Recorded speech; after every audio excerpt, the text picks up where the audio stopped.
꼭 알아야 할 어제의 뉴스. 멀쩡했던 주차장 땅이 갈라지면서 주차됐던 차량은 좌우로 크게 흔들립니다. 규모 5.4 지진이 난 순간 포항 시내입니다. 컴퓨터 매장에서는 집기류가 바닥에 사정없이 떨어졌고 흔들림에 놀란 가게 주인은 허겁지겁 밖으로 뛰쳐나갑니다.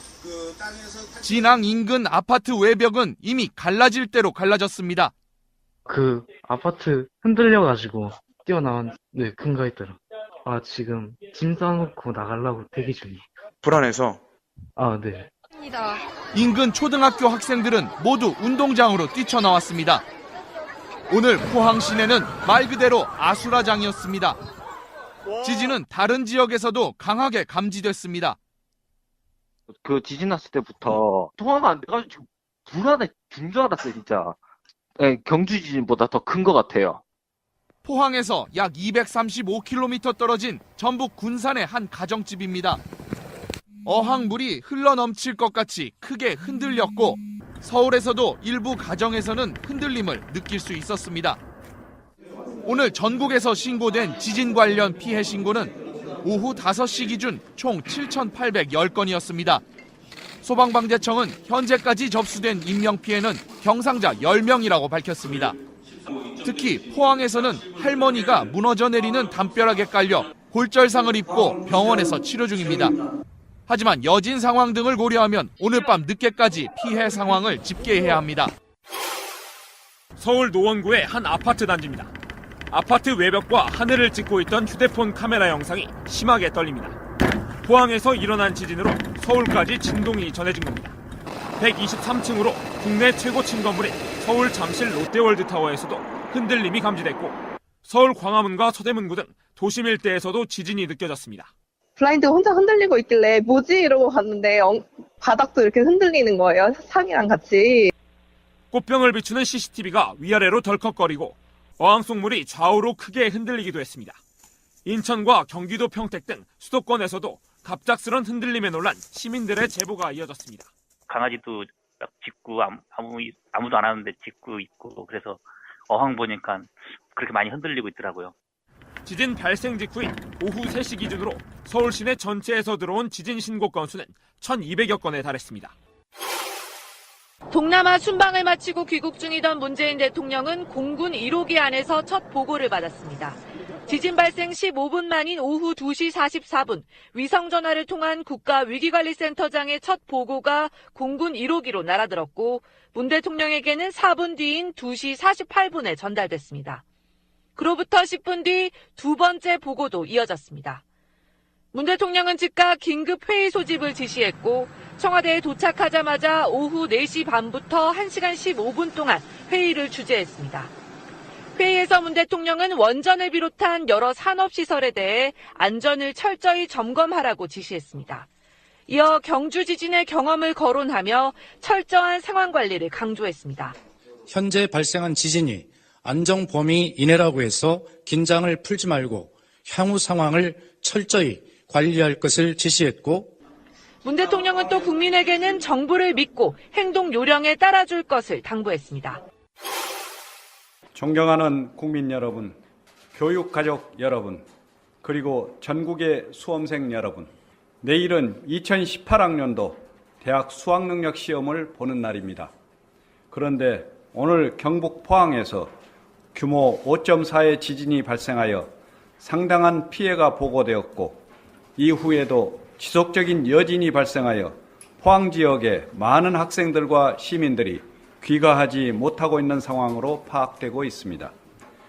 포항 지역의 수능 시험장 총 14교에 대한 전수 점검 결과 포항고, 포항여고, 대동고, 유성여고 등 다수 시험장의 건물에 균열이 발생하였고 예비 시험장인 포항중앙고에도 일부 균열이 발생하는 등 그 외 학교도 각종 피해가 보고되고 있습니다. 행정안전부와 경상북도 교육청은 포항 지역의 피해 상황을 파악한 결과 수능시험 연기를 건의하였습니다. 우리 부는 학생의 안전이 가장 중요하다는 점과 시험 시행의 공정성 및 형평성을 종합적으로 고려하여 2018학년도 수능 시험을 일주일 연기한 11월 23일에 시행하기로 결정하였습니다. 방송 중간에 좋아요를 눌러주시면 새날팀들에게 큰 힘이 됩니다. 미리 감사합니다. 세이나. 트위터가 진짜 언론입니다. 그 지진도 일어났고요. 문재인 대통령도 귀국했고 여러 가지 이슈가 많은 날인데 지진 이야기는 다음에 비해서 말씀드리도록 하겠습니다. 일단 여러분들 달력 이야기부터 좀 하겠습니다. 새날 달력에 있어서 이제 많은 분들이 그 보내주시는 궁금증이랄까 의견 중에 하나가 사진 안 넣으면 안 되냐 이거거든요. 원래 사진 넣어야 되는 게 의무가 아니었잖아요, 원래는. 예, 꼭 넣으실 필요는 없어요. 사진을 넣으면 재밌겠다는 거지. 사진을 안 넣으면 주문을 할 수 없다, 뭐 이런 건 아니에요. 그렇게 생각하시는 분들이 많더라고요. 네. 나는 달력은 갖고 싶긴 한데 내 사진 넣는 건 부담스러워. 이런 거. 그냥 펀딩에 참여하셔도 되고요. 아니면 본인이 넣고 싶은 그림이나 사진을 보내주셔도 되고요. 꼭 본인이 얼굴이 아니어도 돼요. 자기 꼬맹이도 괜찮고. 네. 예. 내가 좋아하는 뭐 요즘에 카톡의 라이언 뭐 이런 것도 괜찮고. 요거 넣어줘 뭐 이렇게. 그 어디 저기 알래스카에 계시는 분은 풍경 사진을 예쁜 걸 보내주셨어요. 그런 식으로 활용할 수 있고요. 꼭 사진을 넣지 않아도 된다는 말씀을 네. 드려보고. 그리고 선물하기 위해서 그 사람 사진을 보내주시는 분들도 계시고요. 아, 그거 좋다. 아이디 좋은데? 네. 그리고 저희가 이제 출력을 맡기다 보니까 펀딩도 함께 일주일 정도 더 연장을 해서 진행을 하는 게 더 좋겠다 싶어서. 사실 연말 연시에는 달력만큼 좋은 선물이 없다 보니까 이 인쇄업계 자체가 이제 전쟁이에요. 경기가 안 좋아지면서 십수년째 은행에서 달력 구하기가 엄청 힘들어가지고요. 네. 원래 이제 주거래 은행을 가면은 요맘때쯤 해가지고 이제 달력 구하러 그렇죠. 가요. 예, 예. 언제부턴가 달력이 없어. 맞아요. 만들어. 금융기관은 만들어요. 예. 만드는데 어떻게 알고 오셨는지들 어르신들이 다 가져가서 우리 같은 사람들은 구할 방법이 없는 거예요. 좋은 아이디어네요. 선물하고 싶은 사람의 사진을 넣어서 어느 날 선물을 딱 줬는데 다 안 볼 거 아니야, 처음에는. 예. 자기가 알고 있는 애인의 사진을 넣어놓고 이거 아이디어 좋은데? 아이 부끄러워. 문재인 대통령 사진을 넣어야겠는데 저는 김정숙 여사를 해주세요 그러면. 방송하는 오늘이 김정숙 여사님 생신이었다고 그렇습니다. 수기 해피 버스데이. 인쇄 일정 문제 때문에 그 주문 기간하고 이제 발송 날짜도 일주일씩 미뤄졌어요. 그래서 다시 그 공지 내용을 고칠 텐데 양해해 주시기 바랍니다. 생긴 수익금은 세월호 유가족분들께 전달할 건데요. 그 정부에서 주는 뭐 보상금 이런 거 안 받으시고 지금 재판 투쟁하시는 분들에게는 지금 또 저희 방송에 얼마 전에도 나오셨던 기억저장소 분들 이런 분들은 굉장히 후원이 필요하거든요. 세월호와 함께 같이 하시는 우리 청취자분들 그런 것도 좀 참고를 해주셨으면 좋겠다 이런 말씀 드리겠습니다. 상당히 많은 필요한 숫자, 펀딩의 숫자가 다 차가는 걸로 알고 있는데 아직 기회가 그래도 조금은 남아있다는 말씀드리고요. 눈치 빠르신 분들은 다 아실 거예요. 더 많은 분들과 추억을 나누고 싶습니다. 제도로서의 민주주의가 흔들리고 구타는 일은 이제 없습니다. 민주주의가 밥이고 밥이 민주주의가 되어야 합니다. 자, 그리고 그 짧게 한 말씀만 드리면은 방송 구독하기를 좀 눌러주시면 어떨까. 그러니까 이게 새가 날아든다가 워낙 그 순위에 전면에 주로 이렇게 나타나다 보니까 구독하기 굳이 안 누르셔도 된다고 생각하시는 분들이 많아요. 네. 근데 솔직히 제 예로상을 하나 말씀드려볼까요? 어떤 게 있냐면은 유명한 사람들 사이에서 방송하다 보면 어떤 사람들이 방송 우리보다 훨씬 늦게 만들었는데 구독자가 계속 추월당할 때 그 씁쓸함. 순간적으로 저 쌍욕할 뻔했습니다. 왜요? 왜? 상위권에 있는 팟캐스트들 보면 구독자 수는 새날이 제일 적은 것 같아요. 그러니까 그거는 어떤 의미냐면은 그 비의식일 수도 있는데 저는 그렇게 좋게 보고 싶어요. 전면에 항상 있다 보니까 굳이 구독하기 안 눌러도 된다 이런 것도 있는데 구독하기가 주는 의미는 뭐냐면은 구독을 하게 되면 방송이 올라갔다 어떤 방송이 올라갔다는 그걸 이름하여 푸시 알림이라고 해요. 푸시 알림으로 방송을 알려주기도 하고 구독자가 주는 여러 가지 굉장히 많은 효과가 있는데요. 팟빵에 들어오셔가지고 새가 날아든다에 들어오셔가지고 새가 날아든다를 누르고 들어와요. 들어오면 트위터 매거진 새가 날아든다 그 바로 밑에 구독이라고 누를 수 있게 돼 있는 항목이 있거든요. 네.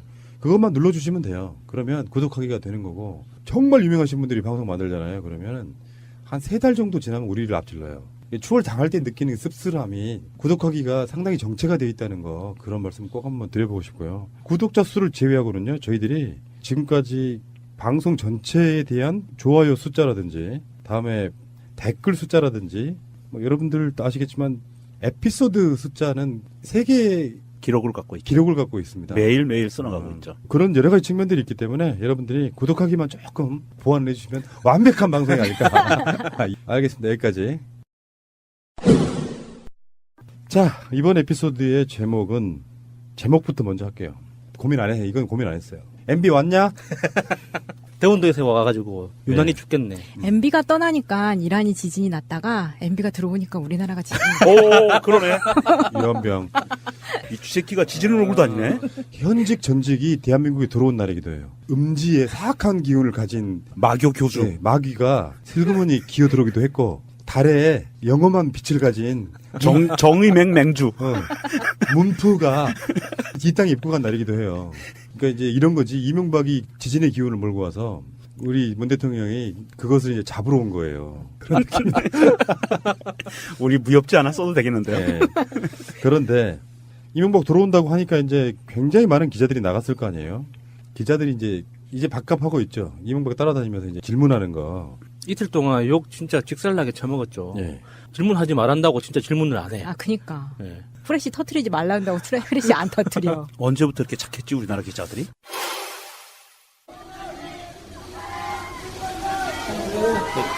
보수 대통령과 관련된 말씀을 측근들에게 하신 게 사실인가요? 날씨가 추운데 최근 정부의 적폐 청산을 정치 보복이라고 하셨는데 지금 공식 참모진들에 대한 지금 오늘은 특별히 말씀 안 하실 거니까. 그래서 지금 그 돌고 있던 소문에 대한 질문이 먼저 가요. 이명박이 보수가 대통합해야 된다 뭐 이런 식의 이야기를 했었다고 해요. 얼마 전에 어떤 모임 같은 거 할 때. 그래서 이제 그것들이 홍준표 까라 뭐 자유한국당에 다시 뭐 합쳐지는 그 분위기로 가고 있다. 뭐 그런 식의 그러니까 보수가 통합해야 나를 지켜줄 수 있다. 이런 이야기도 했다고 하고 그런 질문도 했고요. 또 하나는 적폐청산에 대해서 추가로 입장을 낼 생각이냐 이렇게 묻기도 했어요. 근데 그런 예민한 질문들은 싹 무시한 채 딱 그 사람 성격이 있잖아요. 이렇게. 불리한 질문을 하면은 뉴스타파 기자들이나 누가 가서 이렇게 이명박한테 마이크 들이대고 묻잖아요. 그러면 피하는 방법이 이런 사람은 꼭 이런 식인 거지. 날씨가 추운데 완전히 대답을 피한 채로 날씨가 춥다는 것을 이렇게 대답하기 싫다는 거죠. 그러면서 이제 황급히 떠났다. 근데 이게 바레인에 나가서 뭔 짓을 했는지 모르죠. 우리가 뭐 추정 비슷하게 한 것처럼 바레인은 심상치가 않은 곳이기 때문에 뭐 조수지 어떤 느낌도 있지만 비자금의 조수지. 그런데 그건 그거고 이제부터가 이제 시작인 거죠. 그러니까 이명박 자체가 할 수 있는 반격의 시작. 그러니까 이걸 게임 스포츠로 본다면 반격이겠고 다른 의미에서 보면 이제 뭐 진짜 모략이 시작되는 바로 그 시기가 이제 한국에 들어와서겠죠. 그리고 다시 말씀드리지만 이명박은 어떤 절대 마왕 이런 지존 이런 건 아니에요. 권력을 어차피 잃은 대상 입장에서는 옛날 권력에 기대서 전직 대통령이라는 허명과 또는 뭐 이따가 그 이야기가 나오겠습니다만 그들이 정권을 갖고 있을 때 혹시나 갖고 있을 수 있는 비밀스러운 정보 이런 것들로 버틸 수는 있죠. 어느 정도는. 근데 이런 사람들 자체도 권력 앞에 현직이 아닌 전직으로서는 불안감을 느낄 수밖에 없죠. 그래서 지금도 이명박 들어오면서 2박 3일 정도의 시간 동안 뭔가가 또 상황이 바뀌고 있잖아요. 네. 그러면 제대로 내놓고 대들어 보겠다, 한번 싸워보겠다 하면 분명히 짧게라도 자기 입장을 냈을 거예요. 근데 그 이야기를 안 하고 들어가는 부분은 뭐랄까 이 파장을 저는 바레인에서 느꼈다고 보거든요. 요즘은 다 글로벌 시대라서. 그리고 바레인에서 불안하니까 계속해서 페이스북에 글을 올렸겠죠. 그런 면에서 봤을 때 이명박이 일단 상당히 쫄아있는 상태로 한국에 들어오는 게 검찰청 입구처럼 느껴졌을 겁니다. 근데 오늘 공항에 도착했을 때 기자들 사이에서 유심히 보면은요, 이명박이 한번 되게 크게 밀쳐져요. 그 뒤에 보디가드들이 있었음에도 불구하고 본인도 이제 넘어지는 것 같이 해서 이명박을 확 미는데 그때 이명박의 표정을 보면은 이 사람 굉장히 그 순간 빈정이 상해요. 그래서 탁 쳐다보는데 그게 되게 자세히 보시면 되게 압권입니다. 뭔가 항상 보호받던 이명박이 한 방 맞는 듯한 그게 딱 보이거든요. 아, 감히 니들이 내 몸에 손을 대? 네. 이거. 그런 거였지. 정주영 씨한테 조인트 까이면서 일 배웠다고 했거든요.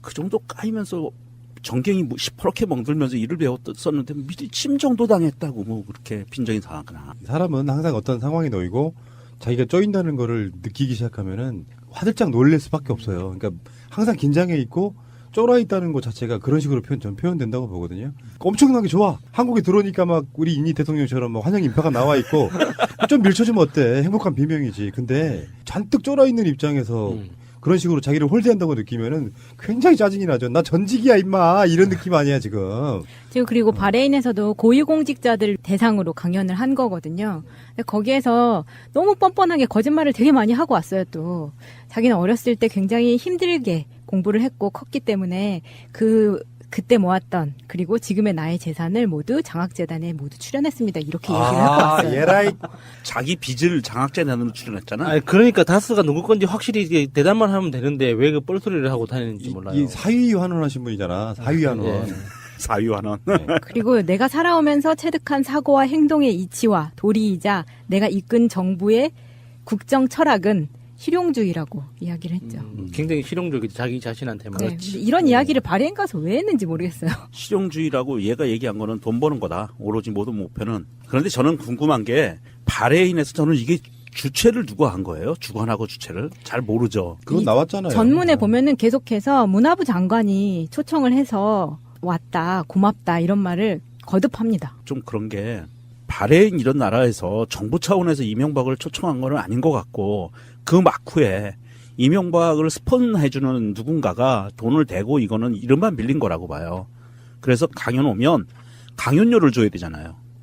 그럼 몇 억이라도 줘야 될 거 아니야. 근데 그냥 주면 걸리거든요. 법원에, 검찰에. 그러니까 강연을 포장을 해서 강연으로 포장해서 돈을 주는 거죠. 나는 이게 그렇게 된 거라고 봐요. 나는 반대로 봅니다. 정부 차원에서 거기도 아무리 바레인이라고 해도 어느 정도 그런 시스템이 있을 거라고 보고요. 반대로 내가 가서 진짜 해야 될 일이 있어. 시간이 많이 걸리진 않아. 막막 스캔. 그 막막이나 뭐 지문이나 비밀번호나 이게 있어. 그러면 가깝게 어떤 관계를 만들어 뒀던 그쪽 라인한테 초청 한번 해줘. 강연료는 안 줘도 상관없어. 내가 바레인 갈 일이 있는데 그냥 가면 이상하니까 스케줄 만들어서 가는 거다. 저는 그게 더 그럴 수도 있다. 그런 비슷한 이야기를 하는데 저는 이 이야기가 바레인 들으라고 한 얘기가 아니라 국내 국민들한테 하는 당연하지. 얘기 같은데 이거 한번 들어보세요. 나는 대통령 재임 시절 세이크 모하메드 왕세제와 UAE 아랍에미리트에 원자력 발전소를 건설하기로 했습니다. 지금 그 공사가 잘 진행되고 있습니다. 또한 퇴임 후에도 왕세제 초청으로 매년 한 번씩 아랍에미리트를 방문하고 있습니다. 아부다비가 유럽 유수 박물관에 분관을 유치한 것도 미래를 내다본 개방적인 발전 전략으로 보입니다라고 이야기를 해요. 아랍에미리트에서도 왕족이 자기를 매년 초청을 하고 있다. 합법적으로. 네, 합법적으로 계속 의심받지 않고 갈 수 있는 기회가 매년 간다는 거죠. 조심해야 되는데 그 왕족들도 이거는 인터폴에 공조수사 당할 수도 있는데. 이명박 씨가 이제 거기서는 뭔가 뭘 했다 이런 거는 뭐 우리가 증거는 없지만 뭔가 정황들이 좀 이상하다 이야기였었고요. 진짜 중요한 건 이제부터다. 이명박이 들어온 순간부터 이제 뭔가가 움직이겠죠. 일단은 이명박은 모처나 이런 데서 비밀리에 자기 측근들을 거의 날마다 만나다시피 해야 되는 상황이에요. 김태효도 지금 출국 금지됐고 정확한 정보는 모르겠습니다만 예정대로라면 오늘 검찰 조사를 받아야 되는 날이에요. 오늘 소환한다고 했는데 아직 소식이 없네요. 그러니까 출국 금지 소식만 지금 들리고 있어서 그 날짜를 조정을 했는지 어쩐지는 잘 모르겠고요. 근데 문제는 이제 지금 국민일보나 JTBC 같은 쪽에서는 이명박 측근회라는 이름을 빌려서 우리도 정보 있어. 5년치 노무현 정부 자료 꺼낼 수도 있다 이런 식의 이야기를 흘려요. 일단은. 그리고 하나 더 이런 것도 있죠. 실명이 나온 사람이 하나 있어요. 실명 나온 사람이 조혜진 전 의원이라고. 네, 종편에 종종 나오죠. 가끔씩 나오는 바로 그분인데 그분의 이야기가 저는 심상치가 않은 거예요. 이런 거지. 이제 어떤 의도에서 그냥 한 말이 아니라 이명박도 지지자가 많다. 문재인 대통령은 퇴임 후에 원전하겠냐 이런 말까지 했어요. 저는 이게 되게 웃긴 게 만약에 이명박이 지지자가 있다면 지금 이명박 집 앞에서 매일매일 집회를 하고 사람들이 저렇게 하는데 왜 한 사람도 이명박을 옹호하는 박사모 같은 사람들이 안 나타나는 걸까요? 박사모도 있는데 이사모는 왜 없어? 그래서 그런 게 없는 걸 아니까 보수 대통합을 외치는 것 같아요. 그 사이에 자기도 끼고 싶어서. 국민들은 이명박을 조사 안 하면 문재인 대통령 욕해요. 지금 어쩔 수 예, 할 수밖에 예. 없는 거야. 박근혜 찍었던 사람들도 이명박은 도둑놈이라고 인식하고 있는 뭐 그런 정도니까. 그러니까 이명박이 이명박 측에서 주장하는 것처럼 어떤 카드나 정보가 있다면 문재인 대통령이 후보 시절에 밝혔겠죠, 깠겠죠. 맞아요. 대통령이 못 되도록. 대통령 안 되려고 예. 발악을 했을 텐데. 대통령이 되지 못하게 진짜 발악을 했을 텐데 그거 다 내버려 두고 이제 와서 저는 서청원이랑 똑같은 경우라고 봐요. 녹음 파일 이게 없으면서. 모아놓은 자료는 있는데 아무 쓸모 없는 거지. 자, 저는 정중하게 부탁을 드릴게요. MB 측에게 누군지 모르겠는데 까십시오 그냥. 까시면 까라. 아, 까고 있네. 그 자료를 까시는 순간 검찰이 안 움직이면 제가 고발을 하겠습니다. 공공기록물 관리에 관한 법률 위반, 대통령 기록물 관리에 관한 법률 위반 이 두 가지 항목으로 싸그리 넣겠습니다. 위법성 때문에 까는 순간 같이 죽는 건데 있다고 치더라도 까는 순간 다 들어가는 거예요. 그러니까 이거는 이제 뻥카를 이용해서 마치 대단한 펜화 들고 있는 것처럼 예. 그렇게 하고 있는 건데요. 이 조혜진 전 의원 같은 경우는 제가 좀 유심하게 볼 이유가 사실은 자유한국당 내에서는 새누리당으로 되면서 박근혜 정권 오면서 작년 총선 때 사실상 친박으로 물갈이 한 거예요. 그전에는 친이가 굉장히 많았었다고. 즉 이명박의 유산 같은 것이 좀 많이 남아있었던 측면이 있죠. 그런데 조혜진 이 사람도 친이라고 불리우는 사람 중에 하나입니다. 이 엄혹한 사회적 분위기 속에서 이런 이야기를 쉽게 꺼낸다는 거. 난 이렇게 봅니다. 어떤 사람이 어쩌다가 이렇게 뭐 무슨 끝장 토론 이런 데 나가는 뭐 이런 식의 토론 말고 주로 이렇게 어떤 패널이나 이런 걸로 자주 나가는 사람들 있잖아요. 그쪽 세력들 중에. 이 사람들을 스피커로 활용하는 그런 느낌이 아닌가 싶은 생각이 좀 들어요. 말을 이렇게 하시면 어떻게 합니까? 문은 퇴임 후에 온전하겠냐? 요 말의 전체적인 맥락은 뭐냐면 정치 보복이라고 이야기하는 거예요. 엮으려면 엮을 수 있는 걸 다 엮어가지고 정치 보복을 하면 정권이 바뀌고 나서 문재인 대통령도 똑같이 그렇게 당할 것이다라고 이런 어마어마한 협박이 어디 있습니까? 얘는 당장 잡아들여야 됩니다. 검찰은 얘를 그냥 놔두면 안 돼요. 국회의원 하랩이라도 이거는 국가원수, 이거는 협박죄예요. 협박죄로 넣어야 되고 문재인 대통령이 지금 민주정부 3기에서 서로 대통령이 임기 끝날 때 어마어마한 비리 스캔들에 걸렸어. 그러면 법대로 처벌을 받는 거예요. 얘가 뭐 무사할 거냐 말 거냐 이딴 식의 말을 꺼낼 이유가 없는 거고요. 이거는 대한민국을 모독하는 거고 협박하는 거예요. 얘부터 협박죄로 일단 넣어야 됩니다. 법대로 하자고요, 우리. 짤 없이 그냥. 지금 검찰이 진행하는 수사들을 무리한 거라고. 그리고 그렇죠. 민주당에서 그 제기하고 있는 의혹들에 대해서도 뭐 이렇게 지나치다고 주장하고 있는데 사실 그 중에 아무거나 하나, 그러니까 지금 우리가 회자되는 MB를 중심으로 한 여러 가지 의혹들 중에 아무거나 지나가는 그냥 아무거나 하나 툭 잡아서 까봐도 그 돈의 규모나 또 비리의 범위나 이게 사실 상상을 초월하는 거거든요. 하나하나가 다 너무 엄청난 범죄들이에요. 홍준표 등이 끌어가는 전국에 있어서의 가장 핵심이 뭐냐면 친박으로부터 망가진 보수 정당의 이미지를 바꾸는 작업.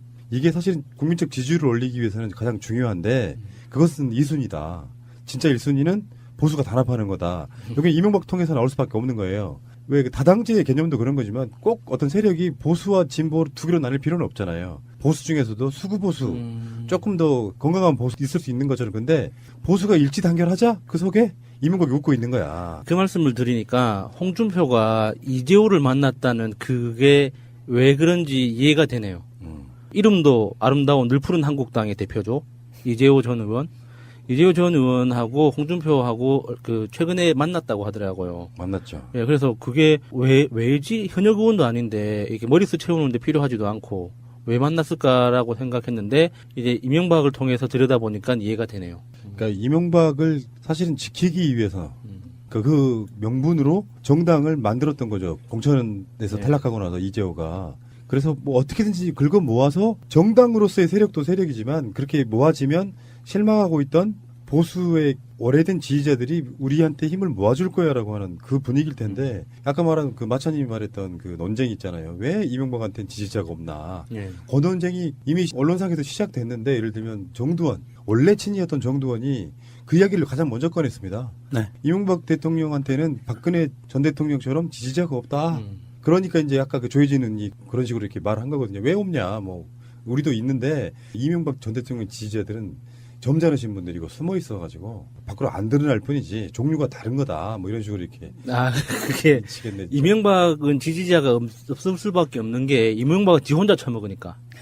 박근혜는 지가 각자가 다 알아서 헤쳐먹을 수 있도록 내버려 두니까 지지자가 많은 거예요. 그건 논리적으로는 그렇게 훌륭하지 않아요. 왜 그러냐면 4대강 할 때 동지상고라든지 그쪽에 엄청 나눠 먹었거든요. 아니, 그러니까 그 끼리끼리만 해먹지 많은 사람들이 다 같이 헤쳐먹는 그런 판을 안 만들어주잖아요. 살짝 수정된 건 동의합니다. 자, 알겠습니다. 새가 날아든다는 여러분들의 하트를 먹고 삽니다. 잊지 않으셨죠? 에피소드 제목을 누르고 플레이가 되면 오른쪽 위에 하트를 꼭 눌러주세요. 오늘도 감사합니다. 더 많은 분들이 들을 수 있도록 하트 꼭 눌러주세요. 문성근, 김효진 두 분 사진 합성했던 바로 그 직원이 법정에서 눈물을 쏟았다는 소식도 하나 올라와 있네요. 유모 씨라고 하는 사람인데. 저요? 나이도 제 나이 또래 된 것 같은데. 님이셨어요? 아, 네. 포토샵 그렇게 잘 하세요? 적당히 합니다.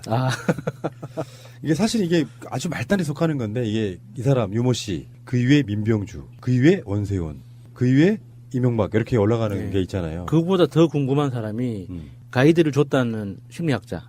맞죠. 이 사람이 왜 안 나와 진짜. 그 사람이 누군지 정말 궁금하지 않습니까? 그 사람도 처벌받아야 되는데. 이 사람의 최후 진술을 한번 보겠습니다. 불륜 관계가 아니라 조롱하기 위한 사진이었다. 당시 정부의 비판적인 연예인들을 비판하기 위해 부적절한 이미지를 만들라고 지시를 받았다. 상부의 부적절한 지시를 적극적으로 거부하거나 차단하지 못하고 실행함으로써 사회적으로 큰 무리를 야기하고 피해자들에게 큰 상처를 준 점에 대해 다시 한번 사죄 말씀드린다. 저 개인적으로는 30년 공직 생활이 한순간에 무너져 참담한 마음이다. 저한테 지난 국정원 30년이 국가에 충성한 삶이었다면 앞으로는 봉사하는 삶을 살도록 노력하겠다.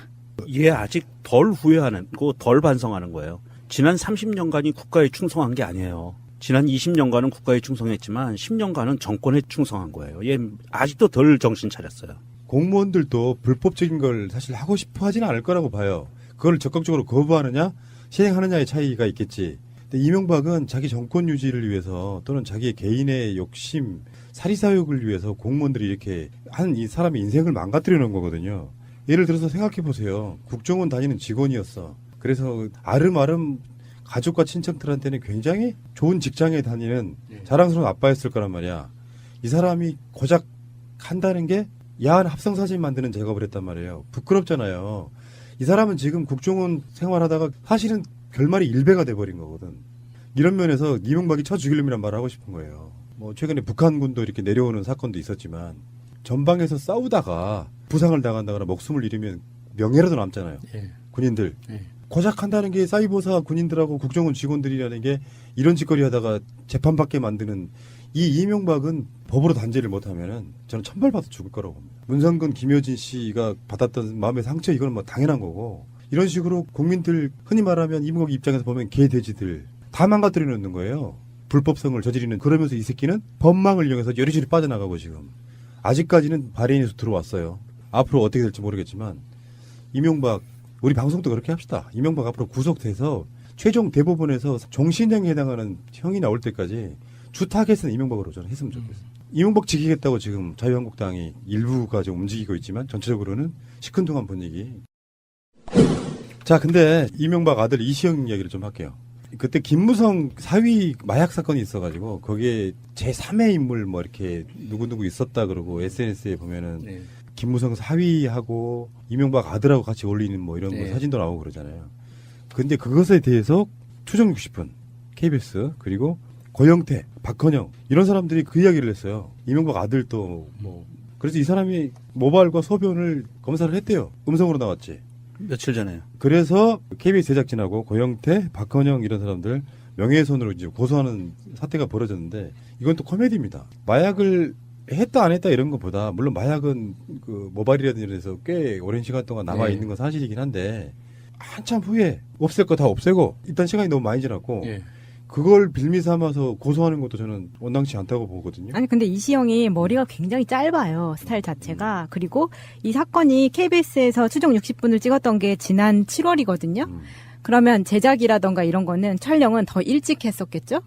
근데 이시영이 지난달 그러니까 10월에 이시영의 적극적인 요청으로 이 모발과 소변을 채취해서 대검찰청에서 시험을 한 거예요. 그러니까 이미 3, 4개월이 훨씬 지난 후에 이시영이 이제 내가 하겠다라고 해서 한 시험이라는 그러니까 거거든요. 보통 마약 성분 검사는 3개월 이내에 해야지 정확하게 나온다고 알려져 있죠. 그러니까 내가 언제 했더라?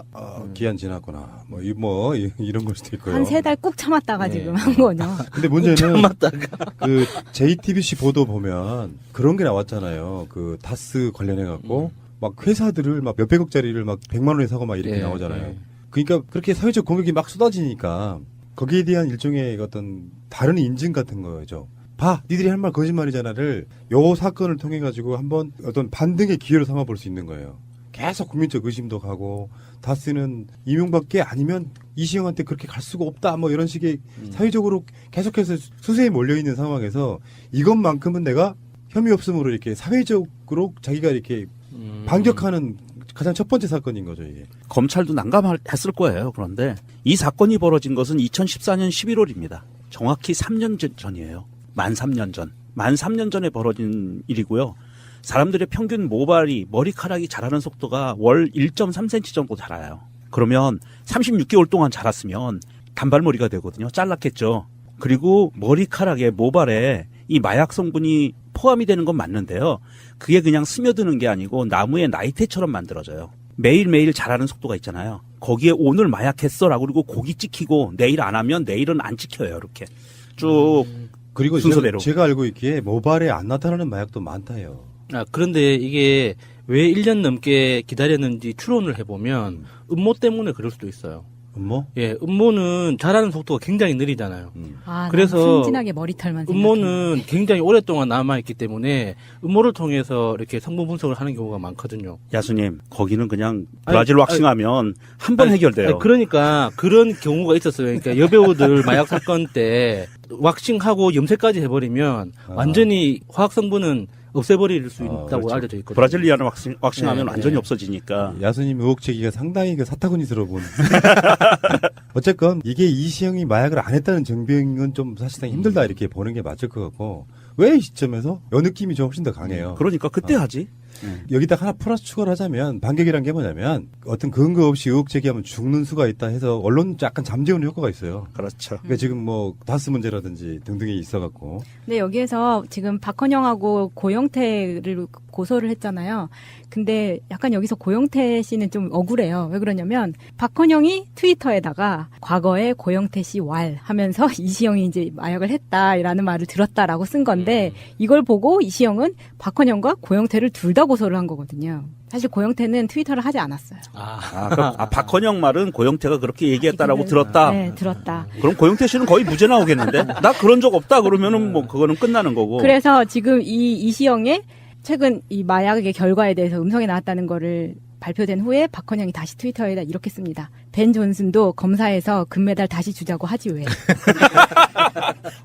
날카로운데? 왜 이제 와서? 그건 뻔하죠. 언론들 입 조심해라. 다 고소 건다. 이제 이런 허위사실 유포하지 마라. 이런 식의 협박이라고 보고. 이명박이 자기 자신을 조사하려고 하는 문재인 정부 검찰에 협박하는 거랑 똑같은 맥락이라고 봐요. 근데 이명박이 들어오고 나서 노회찬 의원의 그 발언이 좀 재밌어서 소개를 좀 해드리면 그 누수공장에 나와가지고 신빈님 우리 발음을 다 이상하게 만들어놨어 지금. MB 마음은 서초동 포트라인에 예행 연습하는 듯 이렇게 이야기했습니다. 그럴 거예요. 바짝 긴장해서 이명박이 포토라인에 서도 더 이상 다른 얘기 할 게 있겠습니까? 요거 그대로 하겠죠. 뭐. 그러니까 어쨌거나 지금 상황은 진술은 한 번은 해야 돼요. 이게 한 번으로 끝날지 이게 긴급 체포까지 이어질지는 우리가 알 수 없지만 어쨌거나 한 번은 진술을 해줘야 되는 상황에 그 진술이 포토라인에 서서 검찰청사에 출두해서 하느냐 아니면 서면으로 하느냐 어느 형식을 취하든 한 번은 해야죠. 출두해야죠. 난 답답한 게 이제 사람들이 이렇게 이야기하는 경우도 있어요. 그러니까 지금은 댓글 부분이잖아요. 사이버사 증편 뭐 댓글 이런 건데 사실은 그걸로 처벌을 법적으로 얼마까지 할 수 있을까? 근데 진짜 중요한 건 오히려 사자방이잖아. 사자방도 그렇고 이제 그 저수지라고 이게 우리가 알려져 있는 비자금 이게 사자방 연관이 있기 때문에 어디서 난 돈인데 사자방에서 나온 돈인데. 그러니까 이게 검찰이 법의 칼을 휘두르는 것도 좋은데 저는 이 지금쯤 되면 국세청이 전면에 나서야 되지 않나. 사실 이명박을 우리가 단죄를 하든 최순실도 단죄를 하든 법적으로 이 사람들의 불법 행위를 정확하게 가려내면 뭐 징역 얼마 안 돼요. 근데 이 사람들이 징역을 무서워할까요? 정말 무서워하는 거는 자기의 재산이 훼손되는 걸 더 무서워할 거란 말이죠. 그러면은 특별법을 만들어서라도 정말 국세청이 해외 재산까지 정말 적극적으로 추적할 수 있는 권한을 줘서 재산을 반으로 쪼개든 4분의 1로 쪼개버리든 엄청나게 타격을 줄 가능성이라도 제기를 하면 이 사람들이 순순해질 거란 말이에요. 저는 그 삼성 그 상속 문제도 그렇게 보고 있거든요. 그 사람들이 법 자체를 이렇게 농락하고 그 우습게 보고 위반한 것도 분명히 있지만 그거에 의해서 처벌받는 것보다 상속세 정확하게 매기고 이 그 실명제법 위반한 거 정확하게 과태료 매겨서 절반 이상 50% 이상 과태료 때려버리면 한 번에 그냥 현금으로 뭐 2조 원씩 3조 원씩 뭐 8조 원씩 내야 되는데 그런 공격을 하는 게 훨씬 더 효과적이란 말이죠. 사회 전체적으로도 부의 분배 효과 면에서 훨씬 더 그 좋은 거고. 그래서 저는 이명박 같은 경우도 좀 이제는 국세청이 전면에 나서야 할 때가 아닌가. 저는 조금 다르게 생각을 해요. 국세청은 맨 나중에 나서야 된다. 왜냐하면 이명박이가 저렇게 활개를 치고 다니고 아무 말이나 막 뱉어내게 하는 상태에서는 너무 그 방어막들이 견고해요. 그리고 실제로 연루되어 있는 인사들도 많고 국내외를 불문하고 저는 그래서 지금 검찰이 수사 방향을 제대로 잡아가고 있다라고 저는 보는 게 이 국기문란 사건, 댓글 사건 이거로부터 시작해서 무엇이든 일단 집어넣어야 돼요. 얘를 사회화 차단을 시켜야 돼요. 그리고 차단을 시켜놓고 사자방은 그 다음에 문재인 대통령 뭐 본인이 수사하는 건 아니지만 언론에게 언론의 역할을 주는 것은 공정언론이잖아요. 검찰한테도 준법 검찰인 거거든요. 네. 그러니까 위법성이 발견되는 문제인데 지금 김관진까지 대통령 지시 뭐 있었다 이렇게 이야기를 했단 말이에요. 그러면 이명박이 검찰에 나가든 서면이든 간에 할 수 있는 말은 내가 시켰다 아니 시킨 적 없다 그런 식의 yes or no를 일단 해줘야 되는 건데 그렇죠. 예. 그래서 이제 비플랜으로 그걸 하고 있는 거잖아요. 예를 들어서 나 소환하면 우리도 깐다가 첫 번째고 두 번째는 만약에 소환되어서 갔을 경우에는 에이 설마 대통령이 댓글 달라고 시켰겠냐? 난 그렇게 시킨 적 없는데 김관진이가 뭐 원세훈이가 너무 과잉 충성한 거야 이렇게 쉴드를 칠 거란 말이죠. 그런 측면에서 댓글 달라고 안 시켰다고 하는 그쪽에서 나오는 워딩이 굉장히 중요해졌어요. 그래서 이게 이제 계속 법적인 논란으로 갈 거라고 봅니다. 지금 이명박이 자원외교 같은 부분은 위법성을 말하기가 좀 애매한 부분이 있잖아요. 그러니까 정부의 정책, 투자 실패 요 관점으로 보면 위법성이 좀 사라지는 측면이 있잖아. 경제 개념으로 보면. 맞아요. 마찬가지로 댓글도 그런 식으로 물타기를 하지 않을까. 그러니까 이명박이 뭐 크리스마스에 소환되네 언제 소환되네 뭐 여러 가지 기한에 대한 추정을 할 수 있지만 사실 이명박에 대한 위법성이 전혀 없는 상태에서 부르는 건 사실 불가능해요. 그렇죠. 예. 근데 이런 게 있다고 검찰이 기본적으로 어떤 세력에 줄 서고 이런 정치 검찰의 뭐랄까 색깔도 있지만 이런 거 있잖아요. 한번 검찰이라는 게 칼을 빼잖아요. 그러면 자기들이 맞았다는 걸 증명하기 위해서 부단히 노력하는 게 그 속성이에요. 보통 사람도 그렇잖아요. 그러니까 이명박을 예를 들어서 댓글 쓰라고 했어요? 그 말만 들으려고 부르지는 않는다는 거예요. 거기서 김관진이든 누구든 상당히 많은 사람들의 위법성이 발견되고 이명박의 지시가 돼서 한 번 불렀을 때 일사천리로 조사를 끝내야 될 만큼의 양이 지금 언론에 안 나온 것도 있을 거예요. 그런 것들이 보관돼서 굉장히 많은 것들이 이명박한테 질문이 가는 상황. 그리고 나서 정말 위법성이 보인다. 부정해도 정황상 다른 증인들의 말이 맞다고 하면 이명박한테 구속영장 청구할 수 있죠. 근데 그 시간까지 굉장히 오랜 시간이 걸릴 거다라고 보는 겁니다. 지금 김관진 들어가졌고 김태효 곧 들어가고 이동관 곧 들어가잖아요. 일단은 이렇게만 해서 이 사람들이 자기들 살려고 어떤 식의 이야기를 하게 되면 나중에는 이명박도 결국은 부르는데 언제가 될지는 우리가 생각하는 것보다는 훨씬 뒤일 가능성이 높아요. MB 크리스마스 이야기는 아닐 수도 있다는 말씀드리는 거예요. 그런데 MB가 명확하게 자기 입으로 지시를 했나 안 했나 자체는 사실 저는 중요하지 않다고 봐요. 이게 MB가 있었던 직책의 특징상 그 부하들 사이에서 이루어지는 업무에 대해서 인지했냐 몰랐냐가 더 중요한 거거든요. 그러니까 지휘관은 이 중단시킬 수 있는 권한이 있는 사람이잖아요. 그래서 그 중단시키지 않았다는 건 곧 승인했다는 거기 때문에 그 불법 행위에 대해서 알고 있었냐 모르고 있었냐가 핵심인 거거든요. 근데 이건 야수님 나빠요. 왜냐? 적들에게 팁을 줘버렸네? 알았는데 모른 척했다는 훨씬 더 낮은 형량을 받을 그 가능성이 높잖아요. 그 자체가 책임 범죄의 공범이라고 하나? 하는 그로서 이렇게 인정되는 거기 때문에 똑같은 거죠. 그러니까 이 사람들은 지금 그게 모든 게 다 정부의 정책 방향이었다 쪽으로 몰고 갈 거예요. 거기에는 항상 논란이 있잖아요. 이런 부분은 정책이냐 사실은 사기냐. 근데 정책적인 부분 정책에 실패했는데 어쩔 거야. 그렇게 되면 정상적인 정부가 정책을 못한다로 가버릴 수 있어요. 그러니까 그런 식의 논란이 되면 안 되는 거고 MB가 들어왔기 때문에 이제 그쪽에서 나오는 여러 가지 그 시그널들이 굉장히 긴장감 돋는 그런 전국이 이제 시작되지 않을까 이렇게 생각이 들고요. 대한민국 완전한 대한민국 문재인과 손잡고 다시 하는 우리 대한민국. 끊지 마세요. 끊지 마세요.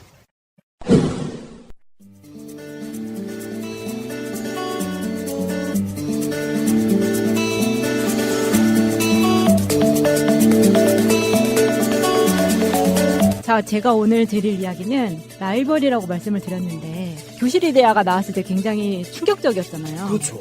근데 왜 라이벌을 그 전까지는 강요를 했던 사회라고 생각이 들거든요. 그런데 한 번은 외국 배낭여행을 갔는데 가이드가 이런 이야기를 하더라고요. 여기에서 만나는 부모님들이 오셔서 하는 말이 가장 많이 하는 말 중에 하나가 여기는 왜 이렇게 장애인이 많아요? 이런 말을 한다는 거예요. 근데 그 말이 우리나라는 장애인을 집에다 꼭꼭 숨기고 밖으로 잘 안 내보내니까 네. 안 보여서 그렇지 없는 건 아니거든요. 그렇죠. 그래서 저는 이번에 이 주제를 들으면서 생각한 친구가 있어가지고 그 친구의 이야기부터 시작을 하려고 하는데 왜 라이벌을 강요를 하게 됐냐 이거는 내가 너보다 나으니까 너를 그러니까 장애인을 격리를 시켜야 하고 예를 들어서 장애인 학교도 이게 우리 동네에 못 짓게 하는 게 나를 위해서지 저 사람들의 학교를 위해서는 절대 아니었잖아요. 네, 그렇죠. 근데 이런 생각은 우리가 어렸을 때는 갖지 않았던 생각이에요. 잘 생각해보면 제가 초등학교 1학년 때 우리 반에 소아마비 걸린 민수라는 친구가 있었거든요. 저는 그 학교에. 친구가 네, 저도 한두 명 있었어요. 네, 우리 있었어요. 학교에. 맞아요. 그리고 같은 반이었어요. 그러니까 나중에 고학년으로 올라가면 특수반으로 따로 분리가 됐었지만 맞아요. 특수반이라는 게 있었어요. 네, 그 전에 한 1, 2, 3학년 때는 그냥 같이 다녔어요. 지금 생각해보면 그 친구가 몸은 불편했지만 걔가 싫다거나 불편하다거나 그런 느낌은 전혀 없었거든요. 그래서 그냥 같이 놀고 같이 우유 급식 받으면 제가 못 가면 내가 그냥 갖다 주고 그렇게 생활을 했었지 지금 어른이 돼서 갖는 그런 생각은 전혀 없었단 말이에요. 근데 제가 나중에 대학교를 졸업하고 나서 집에 내려갔을 때 엄마 차를 타고 지나가다가 그 친구가 지나가는 걸 봤어요. 그 민수라는 친구가 20년 만에 본 거였는데 뒷모습을 걸어가는 것만 봐도 딱 보고 엄마 쟤 민수 아니야? 이랬어요. 그랬더니 엄마는 사우나에서 종종 민수 엄마를 만났기 때문에 좀 아시는 거예요. 그래서 야 민수 맞다 그래가지고 차를 세워가지고 제가 민수야 하고 불렀더니 얘도 딱 보는데 저를 그냥 한 번에 알아보는 거예요. 너무 반가웠어요. 그때 그 친구를 다시 만나서 반가웠던 그 느낌은 그냥 이 친구가 장애인지 뭔지 그런 아무 상관없었거든요. 근데 지금 와서 생각을 해보면 그때 내가 초등학교를 졸업하고 나서 중학교에 올라갔을 때 나는 이전에 민수랑 아무런 그런 게 없었는데 중학교에 올라가서 선생님이 하는 말이 이제부터는 시험을 보면은 등수를 매길 거니까 니네가 반에서 너의 라이벌을 하나 정해. 그래가지고 선생님이? 네. 지금부터 너네는 서로 경쟁을 해서 그냥 마음속으로 저 친구보다 점수가 더 높게 나와야지 이런 생각을 하라고 한 거예요. 선생님이 그 대놓고 시켰다고요? 네. 이거 봐요. 안 좋은 선생님이 훨씬 많다니까요. 그러니까요. 죄송합니다. 제가. 뭐 그런 거지 같은 게 다 있어 진짜. 네, 그런 식으로 교육을 받으면서 친구를 짓밟고 올라가는 법, 그리고 나보다 못한 애랑 나는 다르다. 그리고 격리시키는 이런 걸 좀 배우는 것 같은 거예요. 그래서 제가 중학생이 되고 나서 우리 반에서 제가 1등을 못했기 때문에 중학교 때 그래가지고 우리 반에 1등인 여자애를 타겟으로 찝은 거예요. 어쨌거나 1등은 한 명밖에 없는 거잖아요. 그러니까요. 그래서 나름 네. 좀 공부 잘하셨다고 좀 어필하시는 것 같은데요. 1등이 라이벌이라고 생각했으니까. 뭐 50등이어도 1등이 라이벌일 수는 그래요? 있잖아요. 근데 걔가 이제 공부를 잘하는 거 외에도 걔 행동이 싫어지는 거예요. 그렇게 되잖아요. 그래서 성적 비교부터 시작해서 얘를 막 이젠 성적 때문이 아니라 미워하기 시작하는데 그 감정이 너무 힘든 거예요. 차라리 친하게 지내면 그런 게 없는데 미워하니까 쟤를 이겨먹지 않으면은 그날 저녁에 막 잠이 안 오고 뭐 시험 때 이렇게 선생님이 접수 나눠주는데 제보도 안 해주면 막 미치겠는 거예요. 아니 정말 그 착한 학생이었네요. 선생님이 시킨다고 그대로 했다는 거잖아. 감정이 제가 황현희 씨한테 갖고 있는 감정이거든요. 걔가 나보다 잘 되면 미쳐버릴 거 뭔지 알아요. 그리고 왜냐면 또 마차님이 그동안 얘기한 것 중에서 네. 강아지 찾을 때도 그 엄청난 그 네. 집착을 보여줬잖아요. 네. 그러니까 그 친구한테도 어느 정도 했을지 제가 상상이 갑니다 지금. 그래도 이유는 하나잖아요. 선생님이 시켰다고. 아니 근데 그게 문제가 내가 성적을 올리기 위해서 노력을 차라리 그 힘을 노력을 했으면 좋은데 공부를 했으면 낫는데 걔를 미워하는데 에너지를 쓰는 거예요. 야, 그게 힘들어요. 그래서 제가 한 번은 기억나는 게 혼자 남아서 자습을 하다가 칠판이 되게 그때는 다 백목 쓰는 칠판에 처음부터 끝까지 걔 욕을 다 적었어요. 혼자 남아서. 거의 뭐 공포 영화의 한 장면 같은. 데스노트에 적으신 건 아니죠? 이게 겁난다. 네.